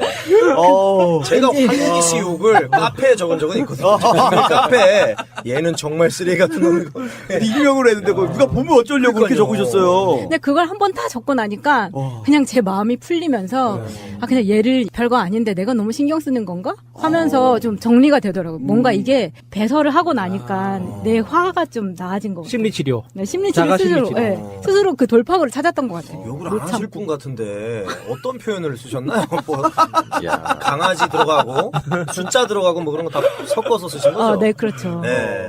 정말 한가득 적었었어요. 그걸 지금처럼 카메라가 있었으면 찍어놨으면 정말 대박이었을 텐데. 아니, 그렇게 욕 표현이 많나요? 칠판에 다 적을 만큼? 꽉찰 만큼. 뭐 계속 반복하기도 하고. 반복하기도 하고. 근데 그 후에 제가 말씀드렸다시피 학교를 대충 다녔기 때문에 대기업을 못 썼다 그랬잖아요. 대기업을 못 쓰고 이제 그때 말했던 신이 숨겨둔 회사, 그 회사를 들어갔을 때 일인데. 네. 근데 그 친구는 이제 그러고서 끝나고. 그러고 내 마음이 됐어요. 됐고. 근데 그때. 힐링이 됐군요. 넘어갔죠. 네, 왜냐면. 쓰고 나서. 네, 그렇게 라이벌을 정리를 했는데. 중간에 그럼 이 얘기를 할게요. 그 라이벌을 정리를 하고 나니까 그냥 그 에너지를 나한테 집중을 할 수 있고 이게 얼마나 안 좋은 건지를 알았잖아요. 그 다음부터는 내가 누구랑 경쟁하기가 싫은 거예요. 그러다 보니까 나중에 대학교 다닐 때도 애들 막 옆에서 레포트 열심히 쓰잖아요. 그러면 얘보다 더 좋은 점수 맞아야지 이런 생각을 하기 싫어지니까 안 하게 되더라고. 학교 공부를 잘 안 했다라는 거를 좀 약간 좀 합리화시키는 자기 정당화하는 것 멋있게 같은데요. 표현을 하시네요. 나 공부 못했어요. 이렇게 하는 얘기를 멋있게 또 라이벌로 생각하고 싶지 않아서 안 했어요로 지금 굉장히 김일희 씨도 그 유재석 씨를 라이벌로 생각하기 싫어서 이 자리에 이렇게 머물러 있는 거거든요. 네, 개그맨으로서 발전을 해야 되는데. 아니 근데 그 학교 다닐 땐 내가 듣고 싶은 과목만 듣다 보니까 예를 들어서 장문을 제가 제일 좋아했었거든요. 과 애들이 장문을 되게 힘들어하니까. 장문 그때 그 칠판에 욕 쓰면서 많이 넣으신 거 아니에요? 근데 장문은 제가 친구들 레포트를 많이 써줬어요. 네, 써준 애들은 다 A뿔 맞았어요. 사회학과라고 하셨죠. 그렇게 사회를 보셨네요. 후회하고 있지만 아무튼 그땐 그랬어요. 그래서 사실은 그 중학교 때 그런 사건 이후로 제가 웬만하면 경쟁을 안 하려고 이제 그렇게 된 건데 나중에 회사 들어와서 그러니까 학교까지 다 졸업하고 나서 회사 들어오면은 그런 게 없을 줄 알았거든요. 근데 그 신이 숨겨놨다는 그 회사에 들어갔더니 저는 정상적으로 이력서 쓰고 해가지고 제 힘으로 들어간 건데 들어갔더니 우리 팀이 여자가 많은 팀이었는데 그 팀 안에 뭐 아버지가 한미연합사령관이고 뭐 무슨 삼성의 우리가 제1 커스터머의 딱 그 해당 부서장이 아버지이고 막 이런 거예요. 그러니까 그 부모님들이 좀 빵빵한 친구들이 많이 들어왔네요. 네, 그러니까 저처럼 공채 뭐 이런 게 아니라 막 그렇게 들어온 사람들도 있었고 막 이런 거예요. 적폐네. 좋았습니다. 시기적절했습니다. 적폐. 근데 이제 저는 제가 직장 생활을 시작을 했을 때는 제가 학교 다닐 때랑 집안 환경이 많이 달라진 후잖아요. 예를 들어서 제가 학교 다닐 때는 뭐 반장하고 아빠가 육성회장하고 했을 때 그런 어려운 거 없이 자랐다가 나중에 IMF 맞으면서 우리 집이 완전 망했다고 얘기를 한 적이 있잖아요. 근데 그러고 나서 내가 학교를 힘들게 졸업을 하고 회사도 내 힘으로 정말 힘들게 들어갔는데 딱 들어갔더니 쟤네는 집이 망해보지 않으면은 세상의 절반을 모르는 애들 이런 생각이 드는 거예요. 그치. 네, 그 회사 안에서 얼마나 잘난 척을 하는지 예를 들면 그러니까 정말 재수없다라는 생각이 절로 드는 게 다 같이 똑같이 일을 하잖아요. 그러면 자기는 그 생수통에서 우리는 그냥 종이컵에 이렇게 물을 따라 마시는데 걔네들 그러니까 그 두 명이 제일 재수가 없었는데 오늘 주제를 혹시 그 나쁜 년으로 착각하신 거 아니죠? 라이벌입니다. 착각하신 것 같아요. 뒷담화. 그 500ml짜리 생수통 네, 있잖아요. 네. 자기는 그거를 박스로 시켜가지고 책상 밑에 놔두고 그거를 마시는 거예요. 그러니까 진짜 좀 자기는 그 대형 생수통이 지저분하다 이거. 싫다. 나는 또 섞이는 게 싫다. 뭐 그런 에비안 같은 거 시켜가지고. 네, 그래서 진짜 어처구니가 없네만 이제 그랬던 거죠. 마차님은 그냥 그 정수기물 드셨었죠? 저는 아무렇지도 않으니까. 밑에 지금 생수 뭔가요? 한 박스 있는 거 지금. 여기는 없으니까. 여기는 없으니까. 아니 그렇게 하다 보니까 아니 내가 사회에 나오면 온전히 내 힘으로만 경쟁을 한다고 배웠고 그럴 줄 알았는데 제가 너무 순진했었던 거예요. 그때에도. 근데 또 우리 회사가 진짜 웃기는 게 아까 말한다시피 신이 숨겨놓은 회사라는 게 뭐냐면 사장 자기 맘대로 하는 거예요. 왜냐하면 너무 비즈니스도 쉽고 그냥 앉아있으면 다 들어오는 거기 때문에 예를 들면 오늘 회사에서 이런 이벤트를 하는 거예요. 책상 정리를 제일 잘하는 사람한테 10만 원 상품권을 줍니다. 이런 거를 하는 거예요. 욕 나온다. 이건 좀. 화장실에서 가장 시원하게 오줌 싼 사람에게 10만 원 드립니다. 막 이런 거 계속 하는 거죠. 그런데 웃기는 게 뭔지 아세요? 그 1등 타는 애는 걔네 중에 하나가 타는 거예요. 늘은 아닌데 대부분. 그러니까 얘가 제일 책상을 정리를 잘했네. 막 이런 기준이 식으로. 애매하잖아요. 그런 게 원래 기준이 애매한 거거든. 그래 기준이 애매한 거죠. 왜 제일 빨리 출근한 사람한테 주겠습니다는 확실한데 그쵸, 확실하지, 그런 거. 가장 깨끗하게 치운 사람 기준이 애매해요. 이런 거. 그런데 제가 이제 문제는 그때도 말했지만 회사에 들어가서 역차별을 당하는 게 가장 힘들었던 거예요. 나는 쟤네랑 경쟁을 하고 싶지 않은데 예를 들어서 이게 엔지니어링 회사였기 때문에 저는 문과 출신이잖아요. 그러니까 프로젝트를 하는 데 있어서 테크니컬로 물어볼 게 많아서 저는 계속 질문을 하거든요. 근데 얘네는 같은 팀 애들이 질문하지 말라고 하는 거예요. 왜냐면 네가 질문해서 네가 알게 되면 그 일이 우리한테 오니까 네가 하지 말고 아는 척하지 말라고 막 하는 거예요. 근데 저는 제가 나온 학교를 회사에서 한 번도 밝힌 적이 없었거든요. 근데 이게 이제 뒷소문이 나는 거죠. 그러면서 제가 뭐 잘난 척한다 이런 식으로 해서 역차별을 당하는 그야말로. 그러니까 나는 회사에서 경쟁하고 싶은 마음도 없고 아무것도 없었는데 이게 뒤에서 되게 수군거리는 그게 생기는 거예요. 오히려 이제 걔네들끼리 뭉쳐가지고 마차님을 또 역으로 또 이렇게 또 이게 또 개그 쪽에서도 비슷한 일이 있는 게 그 신인 때요 모 선배가 웃기지 말래요. 개그맨으로 뽑혔는데 웃기지 말라는 뭔 소린지. 유세윤 씨도 아마 토크쇼에서 그 얘기를 했는데 진짜 모 그런 선배가 있었어요. 제가 그런 선배 얘기 때문에 아직까지도 제가 저 선배 말을 잘 듣거든요. 잘 안 웃기잖아요. 형 지금도. 너무 말을 잘 듣고 있어요. 선배 말을 아직도 어려워하고. 말 그만 들어요. 안 들어도 되나 이제? 이제 안 들어도 돼요. 놓쳐서 없어졌으니까 이제 얘기 안 들으려고. 이제 웃겨주세요. 이제 웃길 거예요. 예. 저도 뭐 악플을 부를 폭탄 같은 얘기를 한번 하자면 이제 교회 같은 데서도 이제 부교육자가 가면 일부러 실수해라. 왜요? 담임 목사보다 멋있게 보이면 안 되니까. 욕해도 됩니까? 욕해도 돼요. 진짜 욕이 지금 목에 걸려 있어요 지금 막 화가 나네. 저도 지금 할 말이 막 머리끝까지 왔어요. 그러니까 이런 거 준비해 오지 왜? 할 거 많으신데 굳이 뭐 이왕 선생님하고 막 이렇게 모셔가지고. 전공 분야는 딴 데서 풀어야 되기 때문에. 말씀하시는 순간 저는 정자를 준비해 왔잖아요. 어떡하지 이따가 하지 말까? 막 원래 그 독설 많이 준비했다가 갑자기 지금 다른 걸로 넘어간 거예요, 지금. 우리 마차님, 그래서 그게 혹시 회사를 간둔 이유가 그건가요? 나 왜 좋은 회사 그만뒀나 몰랐는데, 오늘 얘기 딱 들어보니까. 근데 제가 그 회사를 한 7, 8년 다녔는데, 그 중에서 그것 때문에 힘들었던 게 한 앞에 3년 정도? 왜 그랬냐면, 그때 당시에 저희 인사과 상무가 우리 학교 출신이었어요. 그러니까 이 사람이 나를 은연중에 챙겨준다고 했던 게 티가 나서 이제 너무 그게 제가 타겟으로 돼서 오히려 피해를 받았던 건데, 나머지 뒤에 3년은 이거 굳이 라이벌이라고 하자면 하는 건데 제가 대리 과장 시절에 제가 상무님하고 엄청 크게 싸웠어요. 그러니까 제가 상무님한테 정말 들이받은 거죠. 이야, 과장까지 했었어요? 마과장? 왜 이렇게 놀라십니까? 뭔가 마차과장 뭔가 안 맞아요. 근데 그게 저는 그냥 불의에 한 거죠. 내가 너무 부당하고 이거 말이 안 되는데 이거를 내가 상무선에서 이게 안 되니까 저는 이제 나중에 홍콩 지사에다 막 레포트까지 했어요. 얘 이런 식으로 하는데 너네 가만히 놔둘 거냐고. 매니지먼트에 막 미국의 본사에 날리고 막 이제 난리를 친 거죠.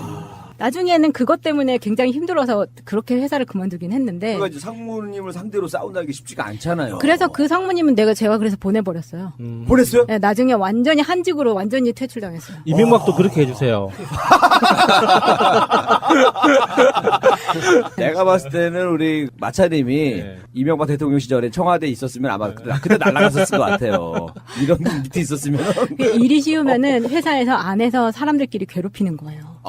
네. 그러니까 제가 그거를 못 견디는 거죠. 그러니까 뭐 건의하고 막 하면은 잘난 척 한다 그러고 뭐 이렇게 하면 어떻게 살아남을 수가 있겠어요.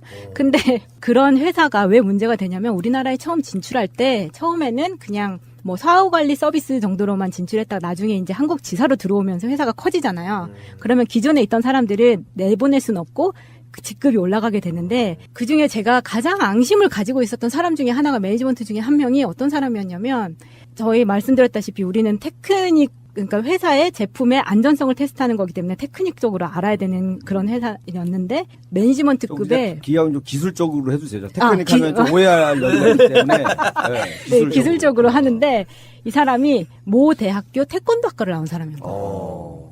근데 그거를 밑에 있는 공대 나온 이제 뭐 꼭 그게 전공을 해야 되는 건 아니지만 자기가 모르니까 그걸 커버하기 위해서 아까 뭐 부목사 이렇게 뛰어나게 하지 말라는 것처럼 자기가 태권도 학과 나왔다는 게 사실 말이 안 되거든요. 그렇죠. 객관적으로는 말이 안 되죠. 그렇죠. 기술적으로 레포트를 보고 이거를 검사해서 합격이다 아니다를 해야 되는 사람이 태권도 학과를 나왔다는 게 말이 되냐고요. 관리자인데. 네. 그래서 저는 그거에 대해서 끊임없이 의문을 제기했어요.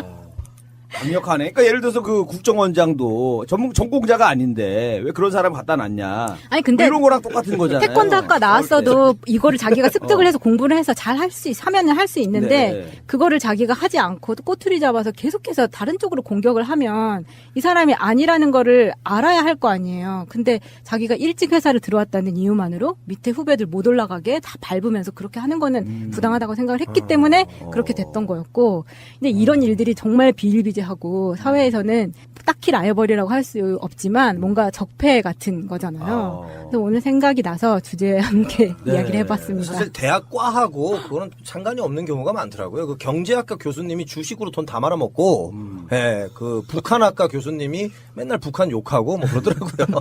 예. 그 태권도 학과 그분 약간 좀 옹호하는 것 같은데요. 지금. 어떻게 너 갑자기 마찬이 라이벌 되면 피곤해진다 너. 조심해라. 아, 태권도 제가 파란띠하다 그만뒀어요. 그 제가 다녔던 데가 밤띠까지 만들어가지고 돈 많이 벌려고. 아 계속 띠를 계속 업그레이드하는 거야? 중간에 많이 만들어가지고 밤띠는 또 처음 들었거든요. 그래서 네, 옹호한 건 아니고. 그분도 이제 또 다른 태권도정하고 라이벌 의식을 갖고 네. 차별화를 하신 거네요. 그랬던 것 같습니다. 자 우리 마차님 얘기 잘 들었습니다.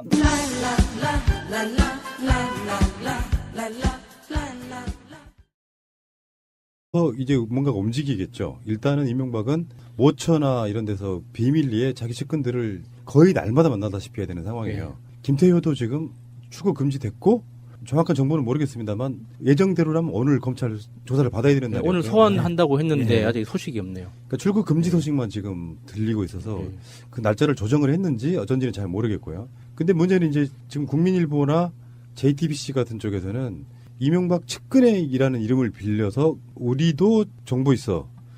5년치 노무현 정부 자료 꺼낼 수도 있다. 이런 식의 이야기를 흘려요. 일단은. 그리고 하나 더 이런 것도 있죠. 실명이 나온 사람이 하나 있어요. 실명 나온 사람이 조혜진 전 의원이라고. 네, 종편에 종종 예, 나오죠. 가끔씩 나오는 바로 그분인데 그분의 이야기가 저는 심상치가 않은 거예요. 이런 거지. 이제 어떤 의도에서 그냥 한 말이 아니라 이명박도 지지자가 많다. 문재인 대통령은 퇴임 후에 원전하겠냐. 이런 말까지 했어요. 저는 이게 되게 웃긴 게 만약에 이명박이 지지자가 있다면 지금 이명박 집 앞에서 매일매일 집회를 하고 사람들이 저렇게 하는데 왜 한 사람도 이명박을 옹호하는 박사모 같은 사람들이 안 나타나는 걸까요? 박사모도 있는데 이사모는 왜 없어? 그래서 그런 게 없는 걸 아니까 보수 대통합을 외치는 것 같아요. 그 사이에 자기도 끼고 싶어서. 국민들은 이명박을 조사 안 하면 문재인 대통령 욕해요. 지금 어쩔 수 할 수밖에 없는 거야. 박근혜 찍었던 사람들도 이명박은 도둑놈이라고 인식하고 있는 뭐 그런 정도니까. 그러니까 이명박이 이명박 측에서 주장하는 것처럼 어떤 카드나 정보가 있다면 문재인 대통령이 후보 시절에 밝혔겠죠, 깠겠죠. 맞아요. 대통령이 못 되도록. 대통령 안 되려고 발악을 했을 텐데. 대통령이 되지 못하게 진짜 발악을 했을 텐데 그거 다 내버려 두고 이제 와서 저는 서청원이랑 똑같은 경우라고 봐요. 녹음 파일 없으면서. 모아놓은 자료는 있는데 아무 쓸모 없는 거지. 자, 저는 정중하게 부탁을 드릴게요. MB 측에게. 누군지 모르겠는데, 까십시오, 그냥. 까시면. 까라.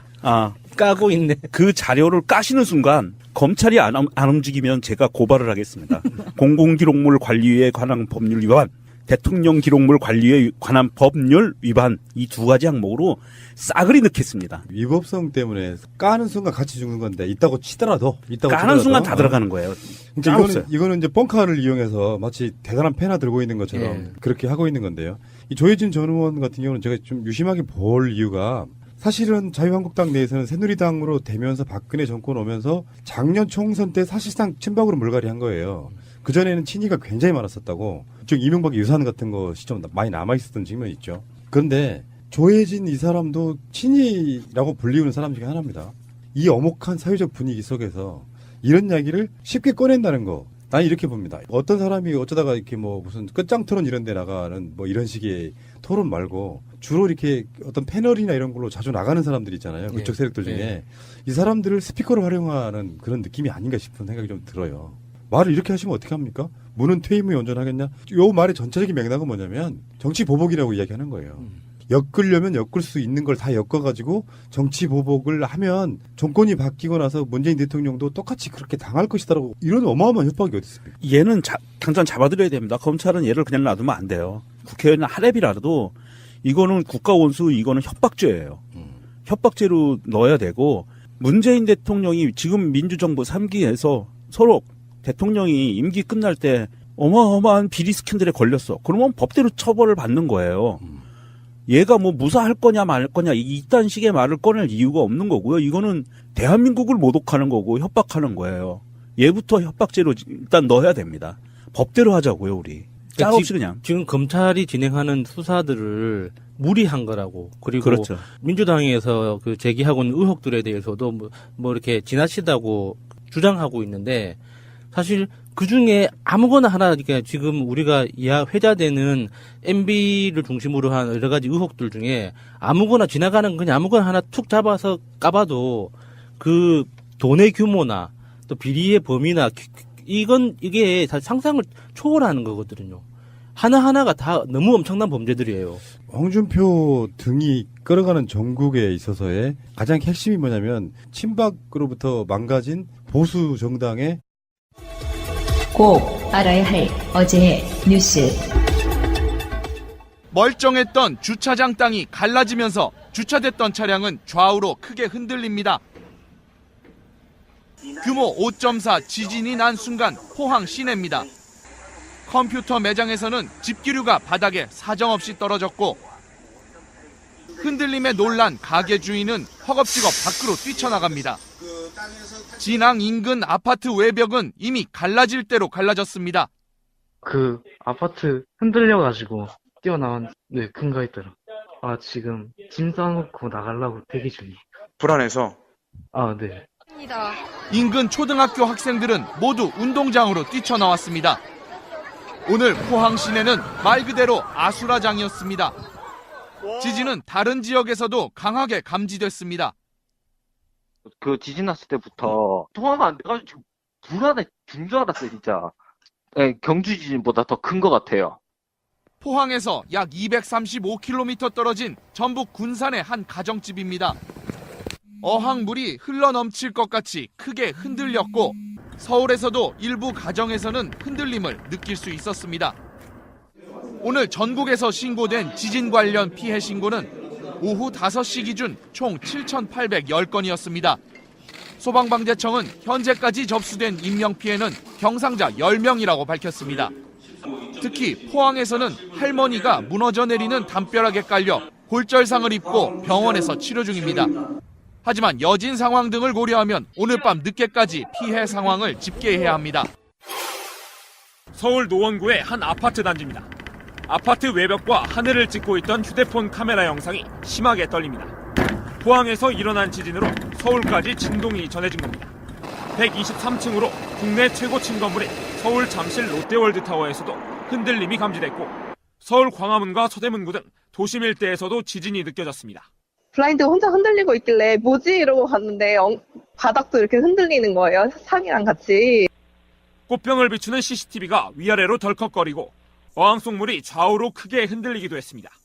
인천과 경기도 평택 등 수도권에서도 갑작스런 흔들림에 놀란 시민들의 제보가 이어졌습니다. 강아지도 막 짖고 아무도 안 하는데 짖고 있고 그래서 어항 보니까 그렇게 많이 흔들리고 있더라고요. 지진 발생 직후인 오후 3시 기준으로 서울 시내 전체에서 들어온 지진 신고 건수는 1,200여 건에 달했습니다. 동남아 순방을 마치고 귀국 중이던 문재인 대통령은 공군 1호기 안에서 첫 보고를 받았습니다. 지진 발생 15분 만인 오후 2시 44분 위성전화를 통한 국가위기관리센터장의 첫 보고가 공군 1호기로 날아들었고 문 대통령에게는 4분 뒤인 2시 48분에 전달됐습니다. 그로부터 10분 뒤 두 번째 보고도 이어졌습니다. 문 대통령은 즉각 긴급 회의 소집을 지시했고 청와대에 도착하자마자 오후 4시 반부터 1시간 15분 동안 회의를 주재했습니다. 회의에서 문 대통령은 원전을 비롯한 여러 산업시설에 대해 안전을 철저히 점검하라고 지시했습니다. 이어 경주 지진의 경험을 거론하며 철저한 상황 관리를 강조했습니다. 현재 발생한 지진이 안정 범위 이내라고 해서 긴장을 풀지 말고 향후 상황을 철저히 관리할 것을 지시했고 문 대통령은 또 국민에게는 정부를 믿고 행동 요령에 따라줄 것을 당부했습니다. 존경하는 국민 여러분, 교육가족 여러분, 그리고 전국의 수험생 여러분, 내일은 2018학년도 대학 수학능력 시험을 보는 날입니다. 그런데 오늘 경북 포항에서 규모 5.4의 지진이 발생하여 상당한 피해가 보고되었고 이후에도 지속적인 여진이 발생하여 포항 지역의 많은 학생들과 시민들이 귀가하지 못하고 있는 상황으로 파악되고 있습니다. 포항 지역의 수능 시험장 총 14교에 대한 전수 점검 결과 포항고, 포항여고, 대동고, 유성여고 등 다수 시험장의 건물에 균열이 발생하였고 또 이명박 들어오면서 2박 3일 정도의 시간 동안 뭔가가 또 상황이 바뀌고 있잖아요. 네. 그러면 제대로 내놓고 대들어 보겠다, 한번 싸워보겠다 하면 분명히 짧게라도 자기 입장을 냈을 거예요. 근데 그 이야기를 안 하고 들어가는 부분은 뭐랄까 이 파장을 저는 바레인에서 느꼈다고 보거든요. 요즘은 다 글로벌 시대라서. 그리고 바레인에서 불안하니까 계속해서 페이스북에 글을 올렸겠죠. 그런 면에서 봤을 때 이명박이 일단 상당히 쫄아있는 상태로 한국에 들어오는 게 검찰청 입구처럼 느껴졌을 겁니다. 근데 오늘 공항에 도착했을 때 기자들 사이에서 유심히 보면은요, 이명박이 한번 되게 크게 밀쳐져요. 그 뒤에 보디가드들이 있었음에도 불구하고 본인도 이제 넘어지는 것 같이 해서 이명박을 확 미는데 그때 이명박의 표정을 보면은 이 사람 굉장히 그 순간 빈정이 상해요. 그래서 탁 쳐다보는데 그게 되게 자세히 보시면 되게 압권입니다. 뭔가 항상 보호받던 이명박이 한 방 맞는 듯한 그게 딱 보이거든요. 아, 감히 니들이 내 몸에 손을 대? 네. 이거. 그런 거였지. 정주영 씨한테 조인트 까이면서 일 배웠다고 했거든요. 그 정도 까이면서 정경이 시퍼렇게 멍들면서 일을 배웠었는데 미리 침정도 당했다고 뭐 그렇게 빈정이 상하거나. 사람은 항상 어떤 상황에 놓이고 자기가 쪼인다는 거를 느끼기 시작하면은 화들짝 놀랄 수밖에 없어요. 그러니까 항상 긴장해 있고 쫄아 있다는 것 자체가 그런 식으로 표현된다고 보거든요. 엄청나게 좋아. 한국에 들어오니까 막 우리 이니 대통령처럼 막 환영 인파가 나와 있고 좀 밀쳐주면 어때? 행복한 비명이지. 근데 잔뜩 쫄아 있는 입장에서 그런 식으로 자기를 홀대한다고 느끼면은 굉장히 짜증이 나죠. 나 전직이야 임마 이런 느낌 아니야 지금. 지금 그리고 바레인에서도 고위공직자들 대상으로 강연을 한 거거든요. 근데 거기에서 너무 뻔뻔하게 거짓말을 되게 많이 하고 왔어요. 또 자기는 어렸을 때 굉장히 힘들게 공부를 했고 컸기 때문에 그때 모았던 그리고 지금의 나의 재산을 모두 장학재단에 모두 출연했습니다. 이렇게 얘기를 하고 왔어요. 예라이. 자기 빚을 장학재단으로 출연했잖아. 아니, 그러니까 다스가 누구 건지 확실히 대답만 하면 되는데 왜 그 뻘소리를 하고 다니는지 몰라요. 이 사위 환원하신 분이잖아. 사위 환원. 사위환원. 그리고 내가 살아오면서 체득한 사고와 행동의 이치와 도리이자 내가 이끈 정부의 국정 철학은 실용주의라고 이야기를 했죠. 굉장히 실용적이지 자기 자신한테만. 네, 이런 이야기를 바레인 가서 왜 했는지 모르겠어요. 실용주의라고 얘가 얘기한 거는 돈 버는 거다. 오로지 모든 목표는. 그런데 저는 궁금한 게 바레인에서 저는 이게 주최를 누가 한 거예요? 주관하고 주최를? 잘 모르죠. 그건 나왔잖아요. 전문에 보면은 계속해서 문화부 장관이 초청을 해서 왔다, 고맙다 이런 말을 거듭합니다. 좀 그런 게 바레인 이런 나라에서 정부 차원에서 이명박을 초청한 건 아닌 것 같고 그 막후에 이명박을 스폰해주는 누군가가 돈을 대고 이거는 이름만 빌린 거라고 봐요. 그래서 강연 오면 강연료를 줘야 되잖아요. 그럼 몇 억이라도 줘야 될 거 아니야. 근데 그냥 주면 걸리거든요, 법원에, 검찰에. 그런 말이죠. 그러니까 강연을 포장을 해서 강연으로 포장해서 돈을 주는 거죠. 나는 이게 그렇게 된 거라고 봐요. 나는 반대로 봅니다. 정부 차원에서 거기도 아무리 발해인이라고 해도 어느 정도 그런 시스템이 있을 거라고 보고요. 반대로 내가 가서 진짜 해야 될 일이 있어. 시간이 많이 걸리진 않아. 막막 스캔.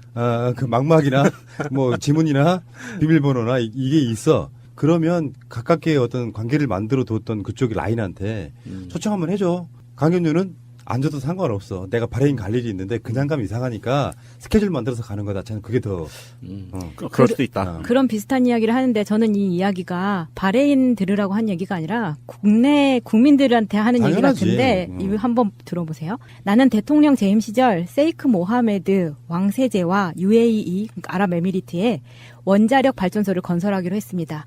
지금 그 공사가 잘 진행되고 있습니다. 또한 퇴임 후에도 왕세제 초청으로 매년 한 번씩 아랍에미리트를 방문하고 있습니다. 아부다비가 유럽 유수 박물관에 분관을 유치한 것도 미래를 내다본 개방적인 발전 전략으로 보입니다라고 이야기를 해요. 아랍에미리트에서도 왕족이 자기를 매년 초청을 하고 있다. 합법적으로. 네, 합법적으로 계속 의심받지 않고 갈 수 있는 기회가 매년 간다는 있는 거죠. 거네요. 조심해야 되는데 그 왕족들도 이거는 인터폴에 공조수사 당할 수도 있는데. 이명박 씨가 이제 거기서는 뭔가 뭘 했다 이런 거는 뭐 우리가 증거는 없지만 뭔가 정황들이 좀 이상하다 이야기였었고요. 진짜 중요한 건 이제부터다. 이명박이 들어온 순간부터 상위권에 있는 팟캐스트들 보면 구독자 수는 새날이 제일 적은 것 같아요. 그러니까 그거는 어떤 의미냐면은 그 비의식일 수도 있는데 저는 그렇게 좋게 보고 싶어요. 전면에 항상 있다 보니까 굳이 구독하기 안 눌러도 된다 이런 것도 있는데 구독하기가 주는 의미는 뭐냐면은 구독을 하게 되면 방송이 올라갔다 어떤 방송이 올라갔다는 그걸 이름하여 푸시 알림이라고 해요. 푸시 알림으로 방송을 알려주기도 하고 구독자가 주는 여러 가지 굉장히 많은 효과가 있는데요. 팟빵에 들어오셔가지고 새가 날아든다에 들어오셔가지고 새가 날아든다를 누르고 들어와요. 들어오면 트위터 매거진 새가 날아든다 그 바로 밑에 구독이라고 누를 수 있게 돼 있는 항목이 있거든요. 네. 그것만 눌러주시면 돼요. 그러면 구독하기가 되는 거고 정말 유명하신 분들이 방송 만들잖아요. 그러면 한 3달 정도 지나면 우리를 앞질러요. 추월 당할 때 느끼는 씁쓸함이 구독하기가 상당히 정체가 돼 있다는 거 그런 말씀 꼭 한번 드려보고 싶고요. 구독자 수를 제외하고는요. 저희들이 지금까지 방송 전체에 대한 좋아요 숫자라든지 다음에 댓글 숫자라든지 뭐 여러분들 아시겠지만 에피소드 숫자는 3개의 기록을 갖고 있습니다. 매일매일 써나가고 있죠. 그런 여러 가지 측면들이 있기 때문에 여러분들이 구독하기만 조금 보완을 해주시면 완벽한 방송이 아닐까. 알겠습니다. 여기까지. 자, 이번 에피소드의 제목부터 먼저 할게요. 고민 안 해요. 이건 고민 안 했어요. MB 왔냐?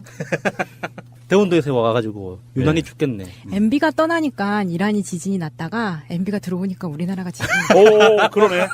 연병. 이 쥐새끼가 지진을 몰고 다니네.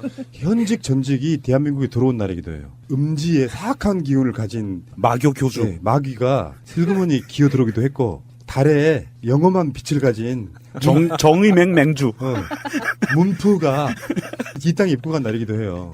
그러니까 이제 이런 거지. 이명박이 지진의 기운을 몰고 와서 우리 문 대통령이 그것을 이제 잡으러 온 거예요. 그런 느낌. 우리 무협지 하나 써도 되겠는데요. 네. 그런데 이명박 들어온다고 하니까 이제 굉장히 많은 기자들이 나갔을 거 아니에요. 기자들이 이제 밥값하고 있죠. 이명박 따라다니면서 이제 질문하는 거. 이틀 동안 욕 진짜 직살나게 처먹었죠. 네. 질문하지 말한다고 진짜 질문을 안 해. 아, 그니까. 네. 프레시 터트리지 말란다고 프레시 안 터트려. 언제부터 이렇게 착했지 우리나라 기자들이?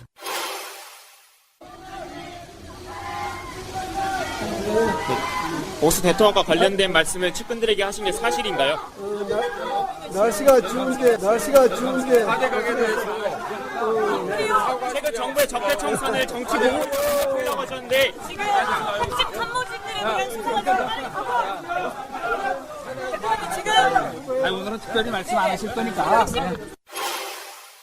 그래서 지금 그 돌고 있던 소문에 대한 질문이 먼저 가요. 이명박이 보수가 대통합해야 된다 뭐 이런 식의 이야기를 했었다고 해요. 얼마 전에 어떤 모임 같은 거 할 때. 그래서 이제 그것들이 홍준표 까라 뭐 자유한국당에 다시 뭐 합쳐지는 그 분위기로 가고 있다. 뭐 그런 식의 그러니까 보수가 통합해야 나를 지켜줄 수 있다. 이런 이야기도 했다고 하고 그런 질문도 했고요. 또 하나는 적폐청산에 대해서 추가로 입장을 낼 생각이냐 이렇게 묻기도 했어요. 근데 그런 예민한 질문들은 싹 무시한 채 딱 그 사람 성격이 있잖아요. 이렇게 불리한 질문을 하면은 뉴스타파 기자들이나 누가 가서 이렇게 이명박한테 마이크 들이대고 묻잖아요. 그러면 피하는 방법이 이런 사람은 꼭 이런 식인 거지. 날씨가 추운데 완전히 대답을 피한 채로 날씨가 춥다는 거를 이렇게 대답하기 싫다는 거죠. 그러면서 이제 황급히 떠났다. 근데 이게 바레인에 나가서 뭔 짓을 했는지 모르죠. 우리가 뭐 추정 비슷하게 한 것처럼 바레인은 심상치가 않은 곳이기 때문에 뭐 조수지 어떤 느낌도 있지만 비자금의 조수지. 근데 그런데 그건 그거고 이제부터가 이제 시작인 거죠. 그러니까 이명박 자체가 할 수 있는 반격의 시작. 그러니까 이걸 게임 스포츠로 본다면 반격이겠고 다른 의미에서 보면 이제 뭐 진짜 모략이 시작되는 바로 그 시기가 이제 한국에 들어와서겠죠. 그리고 다시 말씀드리지만 이명박은 어떤 절대 마왕 이런 지존 이런 건 아니에요. 권력을 어차피 잃은 대상 입장에서는 옛날 권력에 기대서 전직 대통령이라는 허명과 또는 뭐 이따가 그 이야기가 나오겠습니다만 그들이 정권을 갖고 있을 때 혹시나 갖고 있을 수 있는 비밀스러운 정보 이런 것들로 버틸 수는 있죠. 어느 정도는. 근데 이런 사람들 자체도 권력 앞에 현직이 아닌 전직으로서는 불안감을 느낄 수밖에 없죠. 그래서 지금 예비 시험장인 포항중앙고에도 일부 균열이 발생하는 등 그 외 학교도 각종 피해가 보고되고 있습니다. 행정안전부와 경상북도 교육청은 포항 지역의 피해 상황을 파악한 결과 수능시험 연기를 건의하였습니다. 우리 부는 학생의 안전이 가장 중요하다는 점과 시험 시행의 공정성 및 형평성을 종합적으로 고려하여 2018학년도 수능시험을 일주일 연기한 11월 23일에 시행하기로 결정하였습니다.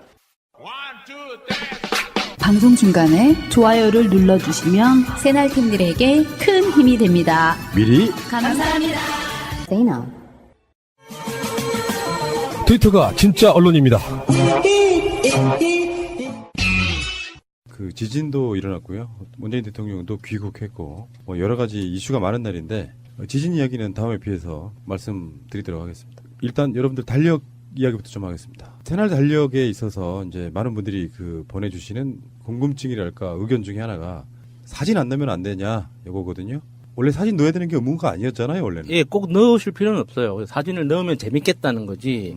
사진을 안 넣으면 주문을 할 수 없다 뭐 이런 건 아니에요. 그렇게 생각하시는 분들이 많더라고요. 네. 나는 달력은 갖고 싶긴 한데 내 사진 넣는 건 부담스러워. 이런 거. 그냥 펀딩에 참여하셔도 되고요. 아니면 본인이 넣고 싶은 그림이나 사진을 보내주셔도 되고요. 꼭 본인이 얼굴이 아니어도 돼요. 자기 꼬맹이도 괜찮고. 네. 예. 내가 좋아하는 뭐 요즘에 카톡의 라이언 뭐 이런 것도 괜찮고. 요거 넣어줘 뭐 이렇게. 그 어디 저기 알래스카에 계시는 분은 풍경 사진을 예쁜 걸 보내주셨어요. 그런 식으로 활용할 수 있고요. 꼭 사진을 넣지 않아도 된다는 말씀을 네. 드려보고. 그리고 선물하기 위해서 그 사람 사진을 보내주시는 분들도 계시고요. 아, 그거 좋다. 아이디 좋은데? 네. 그리고 저희가 이제 출력을 맡기다 보니까 펀딩도 함께 일주일 정도 더 연장을 해서 진행을 하는 게 더 좋겠다 싶어서. 사실 연말 연시에는 달력만큼 좋은 선물이 없다 보니까 이 인쇄업계 자체가 이제 전쟁이에요. 경기가 안 좋아지면서 십수년째 은행에서 달력 구하기가 엄청 힘들어가지고요. 네. 원래 이제 주거래은행을 가면은 요맘때쯤 해가지고 이제 달력 구하러 그렇죠. 가요. 예. 언제부턴가 달력이 없어. 맞아요. 만들어. 금융기관은 만들어요. 예. 만드는데 어떻게 알고 오셨는지들 어르신들이 다 가져가서 우리 같은 사람들은 구할 방법이 없는 거예요. 좋은 아이디어네요. 선물하고 싶은 사람의 사진을 넣어서 어느 날 선물을 딱 줬는데 다 안 볼 거 아니야, 처음에는. 예. 자기가 알고 있는 애인의 사진을 넣어놓고 이거 아이디어 좋은데? 아이 부끄러워. 문재인 대통령 사진을 넣어야겠는데 저는 김정숙 여사를 해주세요 그러면. 방송하는 오늘이 김정숙 여사님 생신이었다고 그렇습니다. 슬기 해피 버스데이. 인쇄 일정 문제 때문에 이 그 주문 기간하고 이제 발송 날짜도 일주일씩 미뤄졌어요. 그래서 다시 그 공지 내용을 고칠 텐데 양해해 주시기 바랍니다. 생긴 수익금은 세월호 유가족분들께 전달할 건데요. 그 정부에서 주는 뭐 보상금 이런 거 안 받으시고 지금 재판 투쟁하시는 분들에게는 지금 또 저희 방송에 얼마 전에도 나오셨던 기억저장소 분들 이런 분들은 굉장히 후원이 필요하거든요. 세월호와 함께 같이 하시는 우리 청취자분들 그런 것도 좀 참고를 해주셨으면 좋겠다 이런 말씀 드리겠습니다. 상당히 많은 필요한 숫자, 펀딩의 숫자가 다 차가는 걸로 알고 있는데 네. 아직 기회가 그래도 조금은 남아있다는 말씀드리고요. 눈치 빠르신 분들은 다 아실 거예요. 더 많은 분들과 추억을 나누고 싶습니다. 제도로서의 민주주의가 흔들리고 구타는 일은 이제 없습니다. 민주주의가 밥이고 밥이 민주주의가 되어야 합니다. 자, 그리고 그 짧게 한 말씀만 드리면은 방송 구독하기를 좀 눌러주시면 어떨까. 그러니까 이게 새가 날아든다가 워낙 그 순위에 전면에 주로 이렇게 나타나다 보니까 구독하기 굳이 안 누르셔도 된다고 생각하시는 분들이 많아요. 네. 근데 솔직히 제 예로상을 하나 말씀드려볼까요? 그게 어떤 게 있냐면은 유명한 사람들 사이에서 방송하다 보면 어떤 사람들이 방송 우리보다 훨씬 늦게 만들었는데 구독자가 계속 추월당할 때 그 씁쓸함. 순간적으로 저 쌍욕할 뻔했습니다. 왜요? 왜?